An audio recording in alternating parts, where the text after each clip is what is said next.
contribution to our work, and that we will do everything in our power to ensure that they all get the justice, healing, and the reparations they deserve under the Act.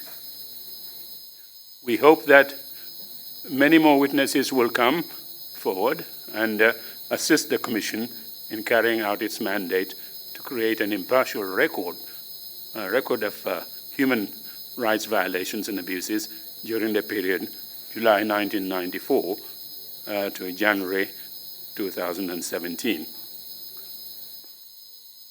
We are pleased to note that Gambians and the Friends of the Gambia across the board have taken ownership of the TRRC process, and that many are stepping forward to offer much needed support and solace to the victims of human rights violations and their families.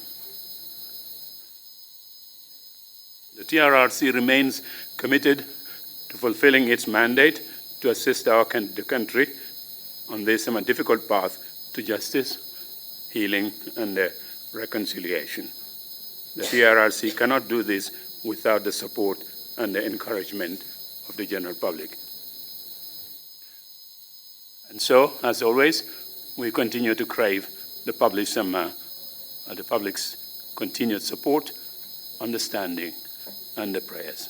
That's the end of the statement on behalf of the Commission. Council, are we ready with this morning's witness? If we are, please proceed.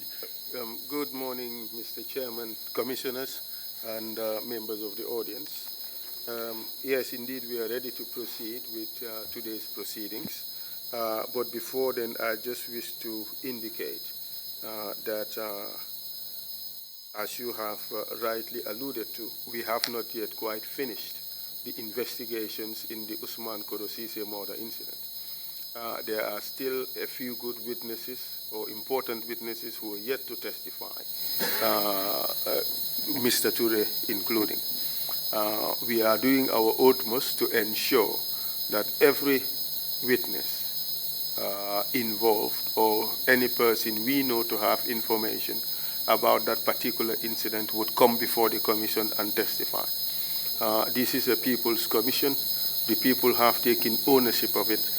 It's our responsibility to ensure that the hopes and expectations of the people are not dashed. In that regard, we would do our utmost to ensure that all those relevant witnesses would appear before the Commission and find credible witnesses, not anybody who thinks he or she has something to say.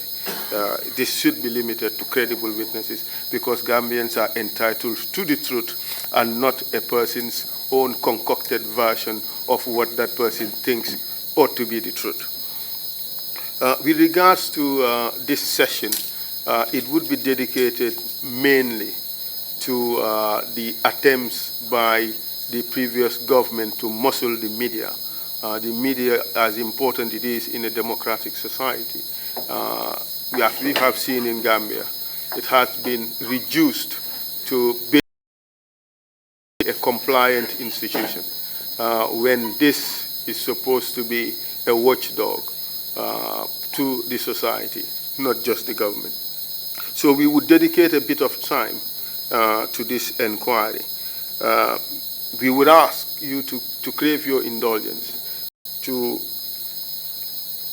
Our chronology today would be a little off. Ordinarily, we should start with a context witness who,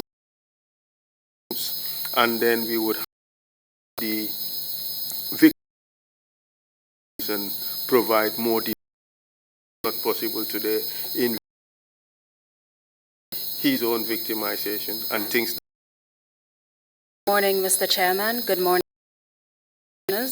Good morning to you all. We are ready to proceed with the witness. I kindly thank you.